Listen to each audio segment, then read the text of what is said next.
Hello, sir.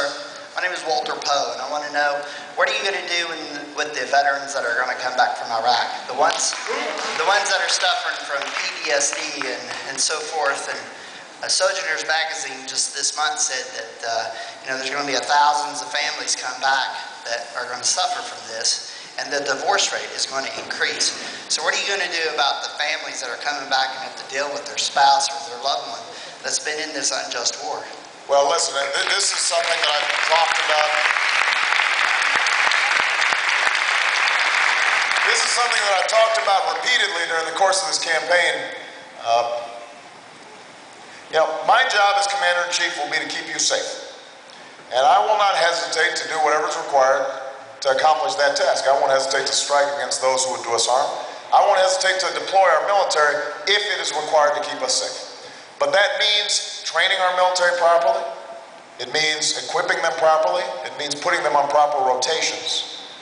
It means taking care of them when they come home. That is a sacred trust, a solemn obligation that we have failed to meet over the last several years. And I serve on the Veterans Affairs Committee, and we see repeatedly the VA coming in, shortchanging, not asking for enough money, lowballing what's going to be required, and the point that you made is one of the most critical.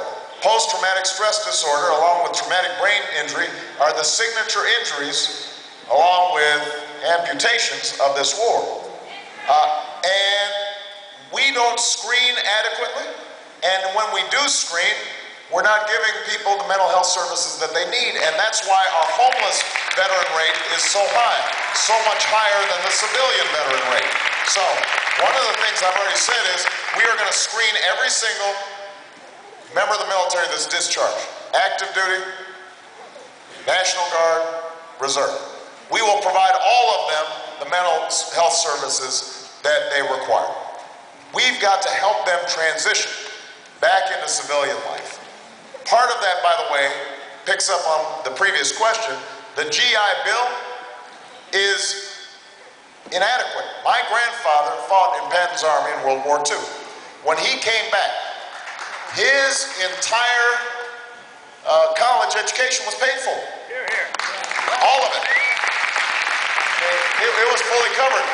The average GI now who comes back, the average serviceman or woman who comes back, they're getting a fraction of their college education paid for. And that's just not fair, especially when we find out that young servicemen and women who return, young veterans, have a significantly higher unemployment rate than those who never served.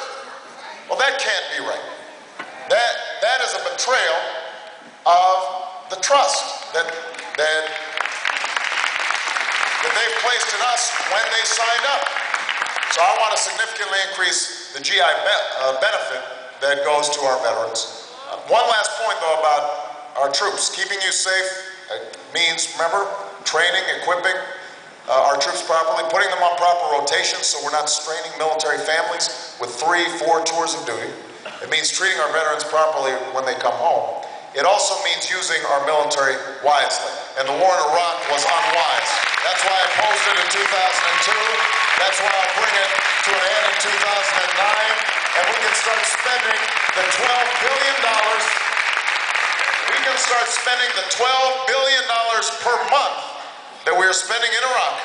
We can start spending that to rebuild America. Rebuild roads and bridges, funding college scholarships, funding our health care plans. That has to be a priority. Rebuilding our cities, that has to be a priority.